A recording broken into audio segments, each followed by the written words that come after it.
Vai começar uma Mentoring Class, uma Masterclass do Mentoring Team.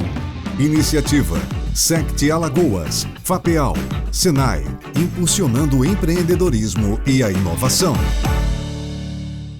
Bem-vindo à nossa Mentoring Class, a Masterclass do programa Mentoring Team. Meu nome é Lara Forte, eu sou a mentora da área jurídica e o nosso programa é uma iniciativa conjunta da FAPEAL, da SECT e do Senai. Hoje a gente vai falar de propriedade intelectual. A gente vai te ensinar como proteger essa ideia de milhões que você tem aí na sua cabeça. Então, antes de mais nada, a gente tem que pensar o que é uma ideia inovadora. É importante a gente fazer essa distinção entre inovação e invenção. Por quê? Porque nem sempre uma invenção ela é inovadora. Quando você desenvolve um processo novo, é muito importante que você pense sempre no resultado que esse processo, ou produto, ou maquinário vai trazer no funcionamento e na linha de produção da sua empresa, tá? Então, quando a gente fala de propriedade intelectual, a gente sempre está falando ou de uma propriedade industrial, ou seja, esse conhecimento, esse desenvolvimento técnico aplicado à cadeia produtiva de indústria e de comércio, ou a gente está falando de direitos autorais, que aí já são questões de direitos criativos, como músicas, livros, enfim, esse tipo de coisa. Na nossa Masterclass, é claro, a gente vai focar nas propriedades de direitos industriais. E quais são esses direitos? Bem, quais são os tipos de propriedade industrial? A mais conhecida, a grande famosa, é a marca registrada. Mas, além dela, a gente tem a proteção de patentes de invenção, patentes de modelo de utilidade, desenhos industriais, indicações geográficas, proteção de topografia de circuito integrado, proteção de saberes tradicionais, enfim, tem ainda mais outras proteções que a gente engloba dentro de uma questão de proteções sui generis. Mas por que isso é importante para a tua empresa? Todas essas propriedades, elas podem sim representar um valor agregado ao valuation da tua empresa ou também um valor a ser agregado no teu produto final. Por quê? Porque quando a gente fala de inovação aplicada à empresa, a diferença disso para uma mera invenção é que, quando uma ideia é inovadora, ela sempre vai trazer um resultado positivo. Então, digamos que eu tenho uma fábrica, vamos lá, vamos dar um exemplo. Digamos que eu tenho uma fábrica e eu produzo cadeiras. Se no meu maquinário que eu uso hoje, eu faço uma modificação, aplico uma ideia minha, e esse resultado que eu tenho com a aplicação dessa ideia não muda em absolutamente nada o meu resultado final, eu continuo produzindo cadeiras na mesma quantidade, na mesma velocidade, com a mesma qualidade, apesar de eu ter aplicado uma invenção, essa invenção ela não foi uma inovação na minha cadeia produtiva. Então, o que é que tem valor real dentro da questão mercadológica? A inovação. Porque a inovação ela sempre vai trazer resultado. Então, como é que você protege uma ideia inovadora? Se você tem uma ideia de um produto ou de um processo, você pode proteger por meio de uma patente, tá? Mas o que é uma patente? A patente basicamente é um documento oficial do Estado. É um direito que você só consegue se você fizer um depósito de um pedido em um processo administrativo junto a uma autarquia federal, que é o INPI, o Instituto Nacional da Propriedade Intelectual. Então, é um direito que ele não nasce junto com a sua criatividade ou com a aplicação dessa tecnologia. É preciso que você faça esse requerimento, tá? Por que isso é importante? Ao contrário dos direitos autorais e dos direitos criativos, que a proteção já vem logo que eles acontecem. Então, se eu escrevo um livro, mesmo que eu escrevi um caderno dentro da minha casa, a partir do momento que eu termino esse livro, ele já está protegido pela lei de direitos autorais. Mas, se eu invento uma televisão com um 3D automático que dispensa óculos e ela faz uma projeção que nem é aquela coisa bem filme de ficção científica. Se eu faço isso de verdade, se é um processo que qualquer outra pessoa, qualquer outro engenheiro, qualquer outro técnico dessa área consiga reproduzir a partir das minhas informações, então eu consigo trazer essa exclusividade para a minha empresa, a exclusividade dessa proteção, para que só a minha empresa consiga explorar comercialmente essa inovação. Por que isso é importante? Por que existe patente? A patente é uma coisa que o Estado ele vai proporcionar para as empresas para incentivar o desenvolvimento de ideias inovadoras. Pensa comigo, se todo mundo que está concorrendo em um mesmo segmento aplica o mesmo processo, Qual é a vantagem que a minha empresa vai ter em investir dinheiro, em investir tempo, em investir equipe para desenvolver uma inovação, se assim que eu implantar essa inovação no meu produto e colocar ele no mercado, os meus concorrentes vão ter acesso a esse produto, vão conseguir fazer ali uma engenharia reversa e vão conseguir oferecer o produto com a minha inovação no mercado para concorrer comigo de forma imediata. Eles não vão ter o custo de perder em pesquisa de ideias que não deram certo, eles não vão perder em testes, eles já vão pegar a tecnologia pronta e vão simplesmente aplicar. Isso era uma grande desvantagem e isso impedia empresas de aprimorarem os seus processos. Então, o que é que o Estado trouxe, né? E isso em uma escala, inclusive, internacional, como é que os Estados tratam essa questão? Eles aplicam essa lógica da emissão de uma carta patente. Essa carta patente, ela vai permitir que uma empresa tenha exclusividade em cima de um produto ou de um processo de inovação, certo? Então, quando a gente vê, às vezes, nas notícias, nos jornais, briga de patentes, Samsung utilizou uma patente da Apple, Apple utilizou uma patente da Samsung. Por quê?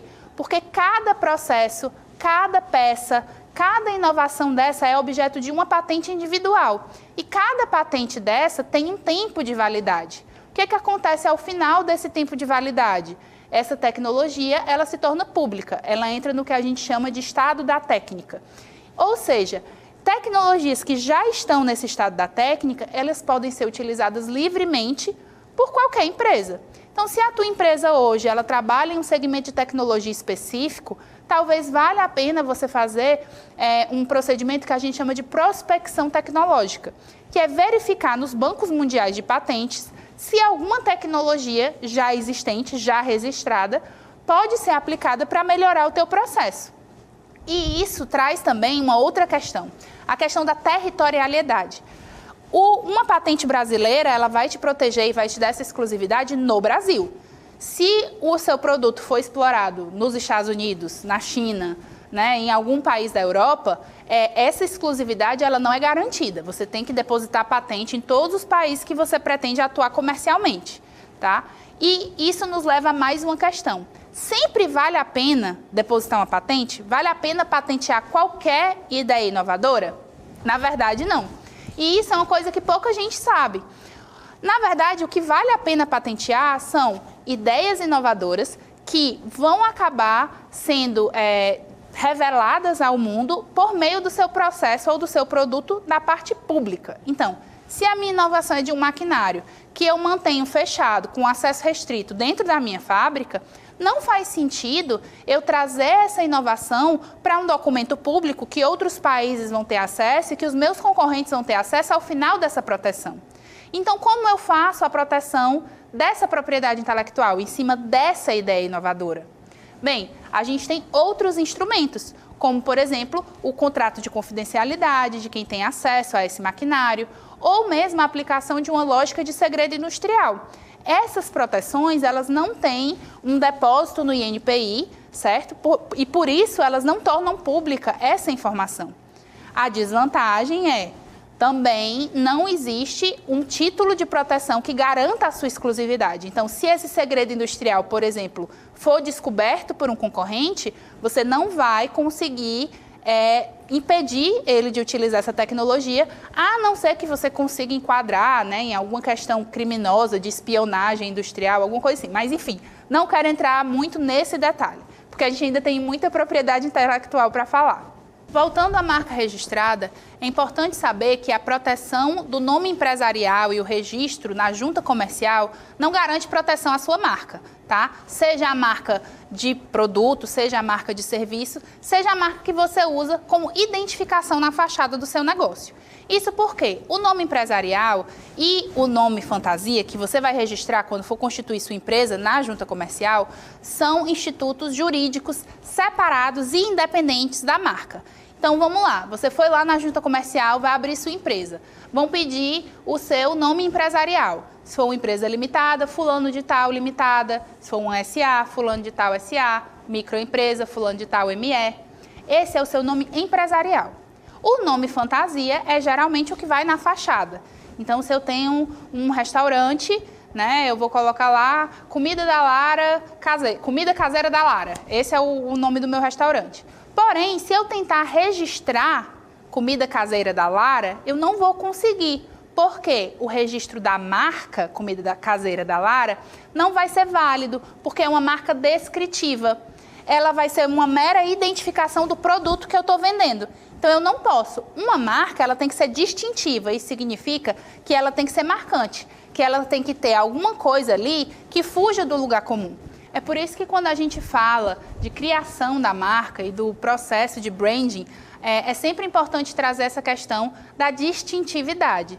Então, se você tem uma marca que é meramente descritiva, ou ela não vai ser passível de ser registrada no INPI, ou ela vai ser uma marca muito fraca. Então, se você tem um restaurante e vai colocar o nome de restaurante ou o nome da comida que você vai vender no restaurante, você não consegue trazer uma identidade junto ao seu consumidor. Então, o que é ideal? O ideal é que a sua marca tenha um nome que não tenha nada a ver com o seu segmento, mas que construa uma relação de identidade, facilite essa comunicação e transmita essa ligação que você vai construir com o seu consumidor. E isso traz também a questões do uso de uma marca associada a um produto. Então, quando a gente fala da marca Gol, você não sabe do que eu estou falando, porque eu posso estar falando da Gol Linhas Aéreas, eu posso estar falando do Gol da Volkswagen. São dois produtos diferentes, né? Um serviço de companhia aérea e um produto automóvel, e todos os dois têm marca registrada, apesar de usarem o mesmo nome, Gol, certo? Por que você consegue ter isso? Se o registro de marca te garante a exclusividade na titularidade daquele registro que você está pedindo. Isso acontece porque a distintividade, ela é ligada ao teu ramo de negócio. Então, é dentro de um mercado, você vai ter uma identidade própria. E isso aí traz também a questão da contratação, né? Não só de uma assessoria de registro de marca, mas também de ter um cuidado na contratação do desenvolvimento da sua marca, para que essa pesquisa seja feita de maneira responsável e que se evite um investimento alto, né, no desenvolvimento de uma identidade visual, de uma marca, de um plano de comunicação, para que posteriormente o empreendedor seja surpreendido com uma notificação extrajudicial informando a ele que aquela marca já estava registrada e que ele não poderia usar nesse segmento. Uma outra coisa que também é importante falar é que, infelizmente, existe muita fraude nesse mercado de registro de marca. Então, eu vou passar aqui para vocês algumas dicas de como não cair em golpes envolvendo o serviço de registro de marca, tá? Então, vamos lá.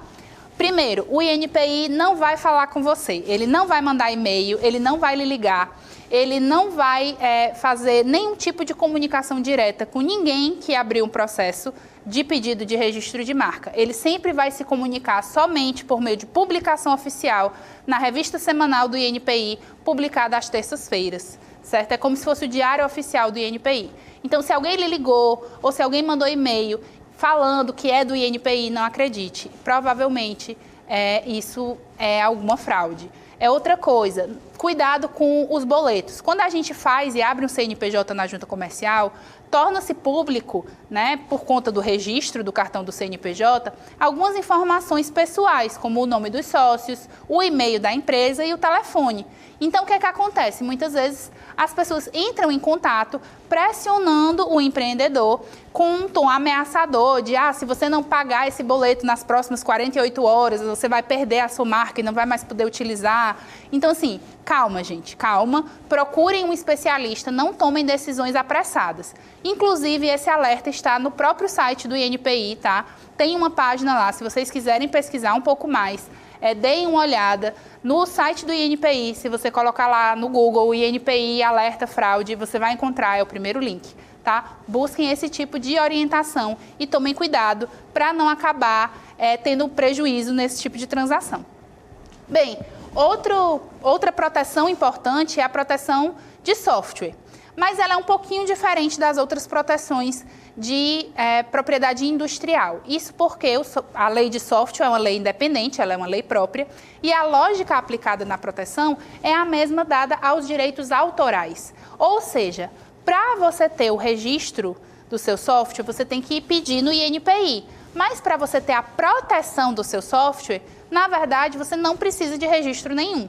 Você só precisa comprovar que aquele software foi desenvolvido por você e ter ali como comprovar quando foi, né? Porque a proteção vai vir para quem conseguir provar que foi autor e escreveu antes. E essa proteção é estritamente, ela recai sobre o código-fonte, né? Então, é uma proteção limitada a essa questão do código-fonte. E é por isso também que muitas vezes a gente vê softwares, funcionalidades, aplicativos que exercem a mesma função final, prestam o mesmo serviço ou vendem o mesmo produto, mas que são diferentes e convivem no mercado, porque você consegue chegar a uma mesma funcionalidade por linhas de código diferentes. Então, cabe aí a questão estratégica no planejamento da empresa, se o registro do software é vantajoso ou não é vantajoso dentro desse contexto aí, tá? Então, se você for licenciar o uso do software, talvez seja bacana você fazer esse registro no INPI. Mas se você for só utilizar dentro do seu funcionamento, talvez seja dispensável e seja, né, uma forma até de cortar um certo custo. Enfim, é sempre importante lembrar que quando a gente fala de propriedade intelectual, a gente fala de situação fática. Não existe fórmula mágica, não existe plano de gestão de propriedade intelectual pré-programado para ninguém e nem regras fixas e firmes de qual empresa tem que fazer o quê, tá? Cada proteção tem a sua funcionalidade, cada proteção tem a sua previsão legal e cada proteção também vai trazer um tipo de valor diferente para cada tipo de negócio. Então, você tem que entender o seu negócio, entender o seu produto e ver quais dessas proteções vão ser aplicáveis na prática de uma forma que traga ali um resultado otimizado, né? Então, volta naquilo que a gente estava falando sobre inovação. A inovação, ela só acontece se tiver um resultado positivo, se o processo tiver sido melhorado, se o produto tiver sido melhorado, se o tempo de produção tiver sido melhorado. Bem, gente, eu espero que vocês tenham gostado, tá? Eu sei que foi bastante informação. Se vocês quiserem dar uma olhada na lei de direitos autorais, na lei de propriedade intelectual, na lei de software, né? São materiais mais complexos, mais densos, mas o próprio site do INPI tem um manual de marcas, tem um manual de patentes, manual de desenhos industriais, enfim, lá tem todos os manuais, algumas apostilas que vocês podem também consultar e aprofundar esse conhecimento, tá? Foi um prazer estar com vocês. Eu espero que vocês estejam aí aprendendo bastante com as nossas Mentoring Class. Até a próxima. Obrigado por assistir. Essa foi mais uma Mentoring Class.